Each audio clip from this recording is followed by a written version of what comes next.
The thing that you have to do before you talk about what is happening now, I think it's probably useful to go back, and you have to really start at the end of the great financial crisis. And the reason is there was a bunch of people coming out of the GFC who confused what the US government and some European governments were doing. At the time, there was the risk of a huge financial contagion.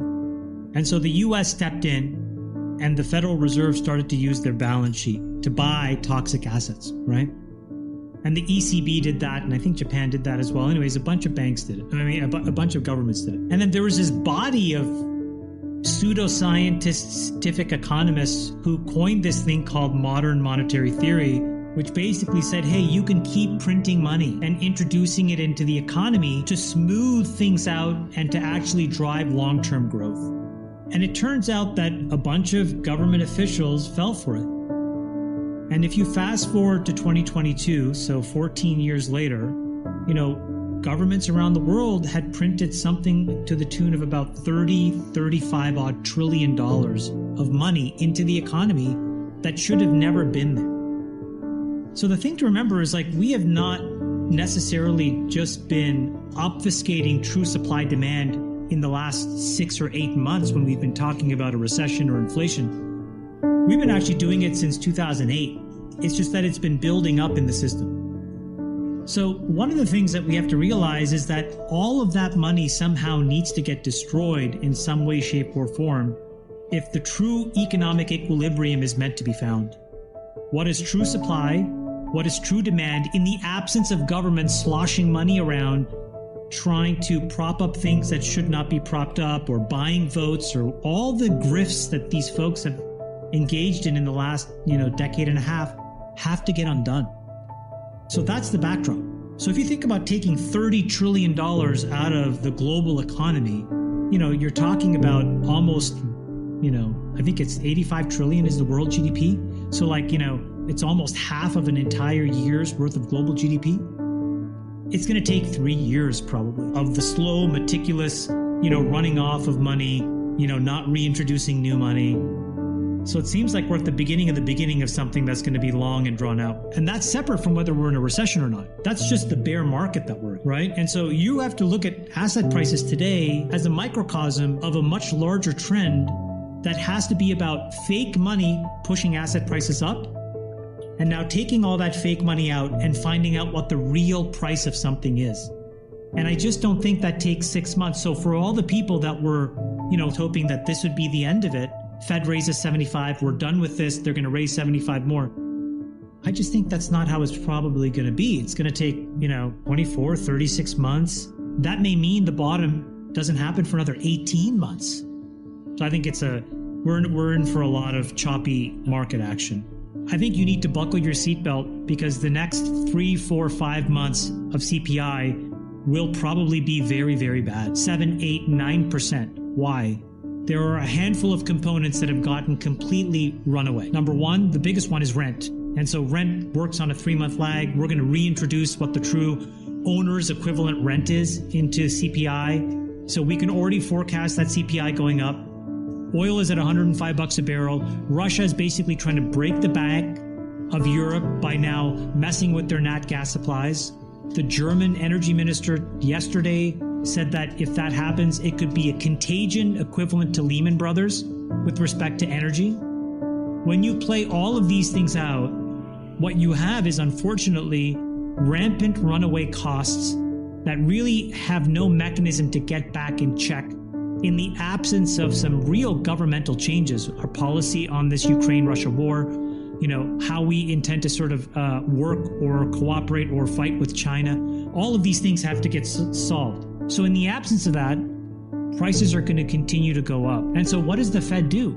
How does it throw away what little credibility it has left when there's 8 and 9% inflation prints and saying, we think we're done for right now? You can't do that. So they will overcorrect because there's just going to be so much pressure for them to act. All roads, I think, lead to lower equity prices. We've seen the first wave, but now it has to touch all these other areas. For example, we have gotten totally drunk on debt as a country. One of the most obvious places where we've been serving alcohol far too late into the night is in the financing of all these private equity leverage buyouts. Sketchy companies that are sort of like, teetering on insolvency at times, where private equity comes in, levers up the balance sheet with debt. They price it right to the edge of what's legally allowed or what's financeable, and then they go do it. But that's all assuming the economy continues to grow. And so if all of a sudden you have some recessionary forces or prices go up and earnings don't, you'll have, a contagion in the debt markets. You could have a contagion in the commodity market. I also want to tell you guys a quick story. One of the most interesting canaries in the coal mine of all of this was 2 days ago and what happened to Facebook. And this sort of ties a lot of this stuff together in terms of like economics, inflation, asset prices, equities, tech. We should try to talk about non-sort of big tech. Everybody was saying, oh gosh, the market's going to rip on the open. We were closed for Juneteenth. And then on Tuesday, the market, it was up like 250 basis points, 2.5%. And the NASDAQ was also up, call it maybe 300 basis points, roughly. But Facebook was down like 400 points, right? So it's a big spread. And why is that? And I was like, this makes no sense to me. What is going on with this price action? Everything was up. Apple was up. Google was up. And so I called around and, I was like, why is this happening? And this is the best explanation I got. When you look at who the incremental buyer is in the stock market, it tends to give you a sense of whether prices can go up or will continue to go down. And the poorest informed buyer tends to be retail. And the most informed buyer tends to be these very large institutional hedge funds, right? So there's a spectrum. Facebook is an example of of big tech that is poorly owned by retail. So it's mostly owned by smart money. And the case that smart money makes for owning Facebook is that it's got an extremely cheap price to earnings ratio. So you must own it.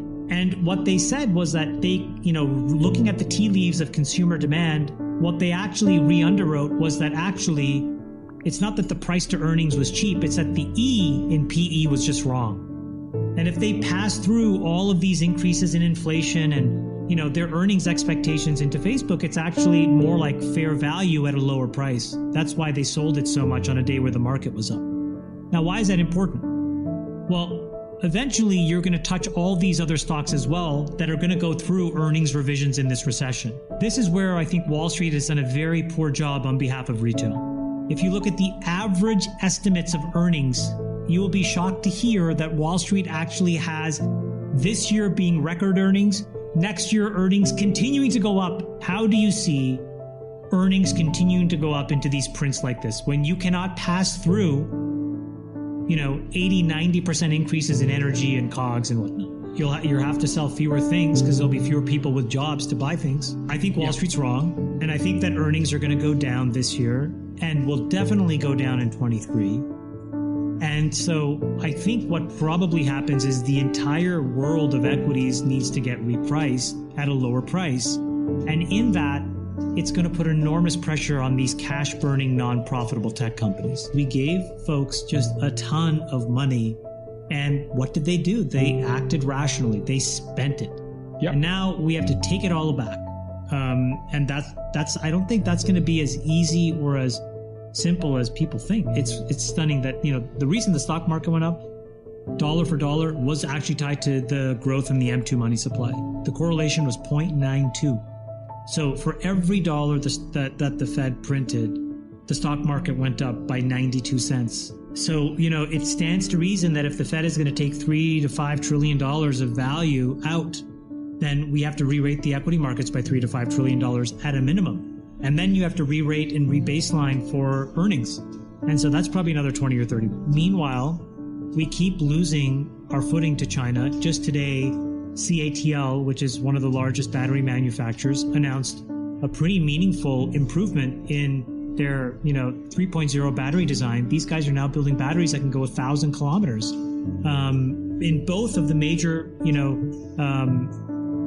compositions that really matter, NMC and LFP. And I just look at these things and I'm like, wow, we cannot actually get capacity funded to build domestic battery capability because we're too busy kind of basically virtue signaling on things that don't matter. And in return, Nothing happens. China continues to lap us. It's a really bad state of affairs. We are in a very odd period in terms of government effectiveness.